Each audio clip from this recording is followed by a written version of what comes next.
Hi students, welcome to this video. I'd just like to inform you that the PDF of sample answers is available on our website. The link is given in the description below to check it out. Hi students, this is Judy Joseph from Stella English Language School. I'm here with a sample answer for the topic. Describe an important lake or river in your hometown or country. Say which it is, how you know about it, and explain why it impresses you. So take a look at my sample answer. India has hundreds of rivers and lakes crisscrossing the length and breadth of each state. All of them are significant in one way or the other. While some serve as a lifeline for the country, others may hold value due to their sheer charm and mesmerizing beauty. One such lake is the picturesque Pangong Lake in Ladakh in Jammu and Kashmir. Actually, the lake lies partly in Ladakh and partly in Tibet. It's a major tourist destination for people, especially youngsters in search of adventure.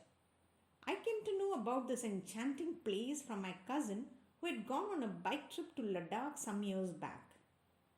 I was completely blown over by the pictures of the shimmering turquoise lake that he showed me. The tourist boom to this place was triggered by the Hindi blockbuster Three Idiots. The climax was shot in the backdrop of this lake, and after the release of the movie, it has been attracting hordes of tourists. This lake has captured the imagination of many more filmmakers and so has featured in many Indian movies. One curious thing about the lake is that it is situated at a height of 4,350 kilometers and is the world's highest saltwater lake. Its blue waters stand in stark contrast to the arid rocky mountains surrounding it. Another thing that makes this lake alluring is that it changes colors through the day, changing from a light sky blue to a turquoise and then a deep royal blue.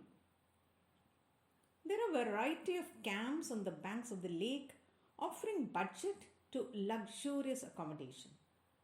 Visiting this lake is on my bucket list. I've already done a considerable amount of research about the tour operators, the route, the accommodation facilities, and so on. I cannot wait for the day when I'll finally land on this iconic location. Now we move on to part 3. What kind of activities do people like to do in places near water bodies? Well, areas near water bodies like rivers and oceans are enjoyable getaways. People like to swim in rivers or just take a dip.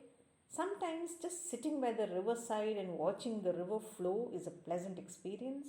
Cruising on the rivers in country boats or houseboats is also an amazing option. People also engage in various sports like rafting and kayaking in rivers. What do people like to do on the beach? Well, beaches are fun places for enjoying with friends and family. Just walking on the soft sand barefoot is a thrilling experience. Children and adults both like to play with the waves, make sandcastles, and draw with sticks on the sand. Some water sports include water surfing, parasailing, and water skiing. Why are people fascinated by the sea? Well, people have always had a great fascination for the sea. The endless stretch of water and the continuous motion of the waves are a mind blowing sight. The sound of the waves is also a fascinating experience. Watching the sunrise and the sunset at the beach is also quite memorable. What are the advantages and disadvantages of traveling on the ocean? Well, traveling on the ocean in a ship is a relaxing and enjoyable mode of travel. We can enjoy the fresh, pollution free air and the cool sea breeze.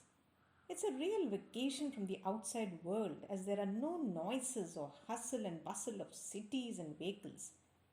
But cruising on a ship can have a downside. Some people are seasick and so it may not be possible for them to enjoy. Also, when the weather is bad, the sea can be rough and bumpy. How important is water in daily life? Water can be called the elixir of life. It's impossible for people to survive without water. About 60% of the human body comprises water, and hence it is said that we need at least 2 liters of water a day.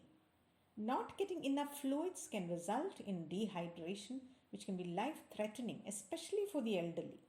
Do you think human activities are posing a threat to oceans globally? Well, definitely. One danger is overfishing. Unsustainable fishing is a threat to marine life. Pollutants on land, such as untreated sewage, garbage, fertilizers, pesticides, and plastics, eventually reach the ocean and pollute it. Also, oil spills and dumping of rubbish from ships endanger marine habitats around the world. That's all we have in this video. I'll see you soon with yet another topic. Till then, goodbye.